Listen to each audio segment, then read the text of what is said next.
Hey everyone, this is Zane, and I haven't left an update video in a long time, in about 2 years.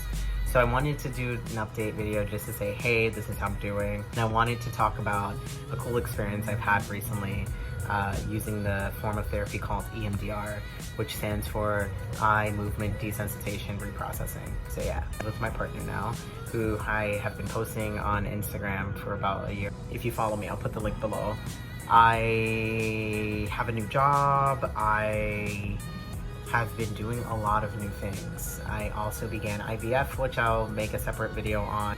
A lot of things have changed. I am in a really good place right now. I think the last time I did a video, and every time I was doing a video, it was mostly on the negative things in my life. And this is, right now what I'm going through is definitely believing that all things do get better, even though I know it's hard to say that to folks about things that are going on right now. Now, before I talk about EMDR, I just want to make a disclaimer.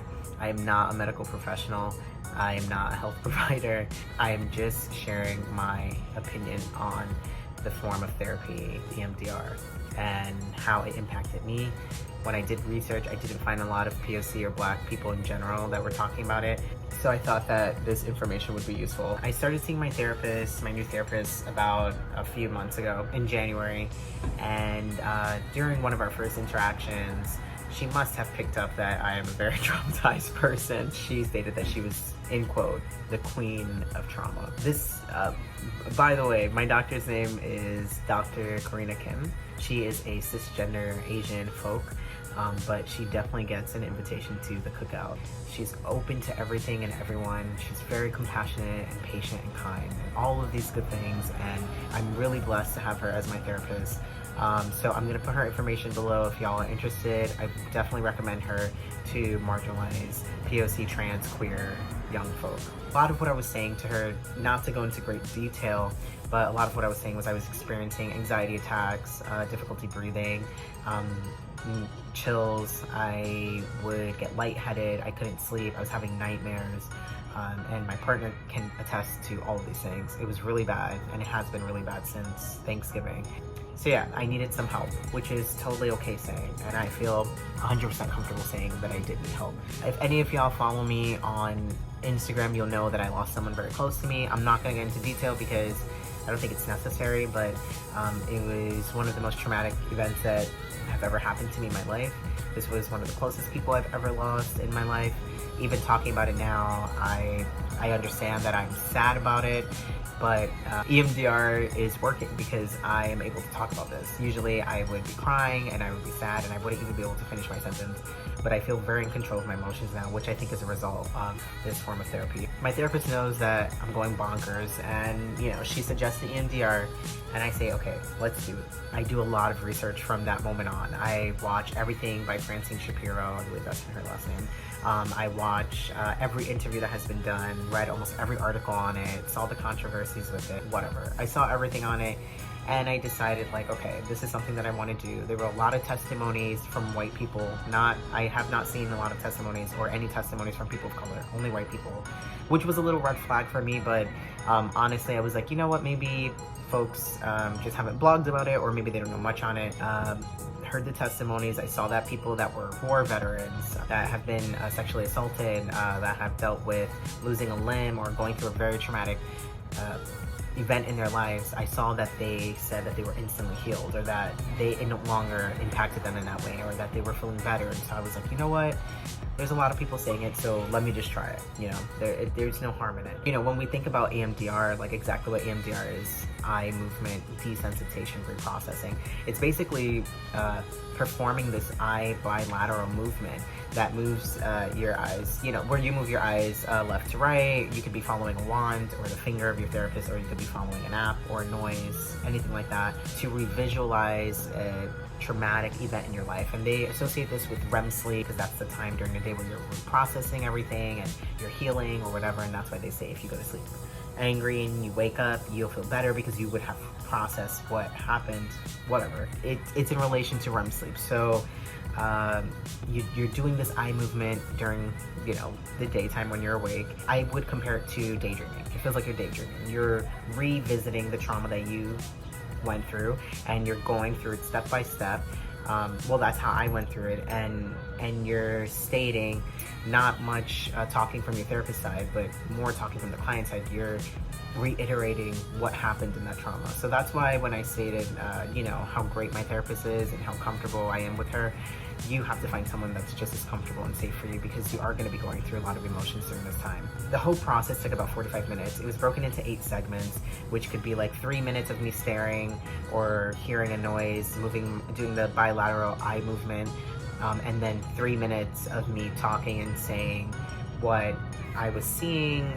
Not much response from my therapist, just her giving me the platform to express everything that's been going on. So we went through this. We went through stage 1, through stage 2, 3, 4, 1 through 7, stages 1 through 7.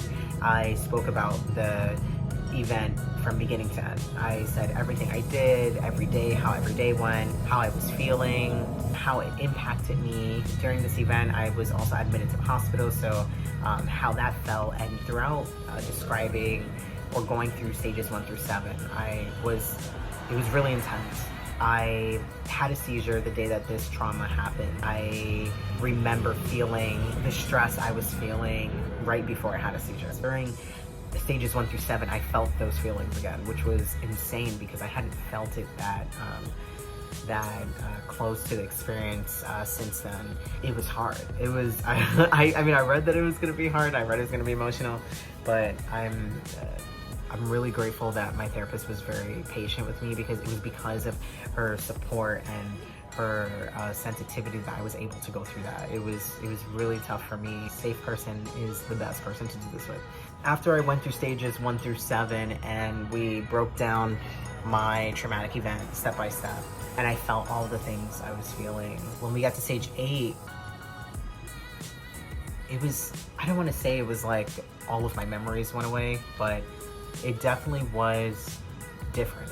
When I was thinking about what I had just spoken about, and when I was explaining, about my trauma, and I was just kind of recapping everything, I felt different. I felt lighter. I felt like I could control what was going on. Even right now, talking about it, this is how I know that EMDR works, because when I would talk about this trauma, I would immediately start crying or get choked up and be like pausing and like, oh my God, I can't do this. And right now I'm able to do this seamlessly without any interruption from any emotional distress I might be facing. Once we got to stage 8, I had went through the whole event, I then started thinking very positive things, very enlightening things. I had good memories of the person that I had lost, and only good memories. I wasn't thinking about the loss itself. I wasn't thinking about how it made me feel. I just thought only about the person and all of the wonders and all of the positive memories I had, which was really nice. And ever since then, I've only been able to think about that. And it doesn't mean that I've forgotten what happened and that it doesn't matter and I'm okay with it. I'm not okay with it. It does matter. I've just learned to control how I react to it. I can keep being in distress and tearing myself apart, or I can think about it and have positive memories. I can accept that this has been a chapter in my life, and it was the most important chapter of my life, even more important than my own transition. But I can say that this chapter is a positive chapter. It was a good chapter. It was one filled with love and memories, great memories, and just with compassion. When I think about it, I want to remember all of those beautiful things. And now I'm able to kind of control that, if that makes any sense. And it's not hypnosis, doesn't feel like that, but it was really positive. In conclusion, EMDR was fantastic for me. I'm really grateful for my therapist. I would recommend it to any marginalized POC, Black, queer, trans person. I think as a community, we're so used to surviving and pushing things aside that it's easy to experience PTSD in so many ways that I myself had not been aware of. If you need any more information, my email will be below, and you are free to contact me whenever you want. Or if you want to share your experience and you're a person of color or a Black person, I would love to hear your experience with EMDR. But it works, and I say that it's definitely worth the trial.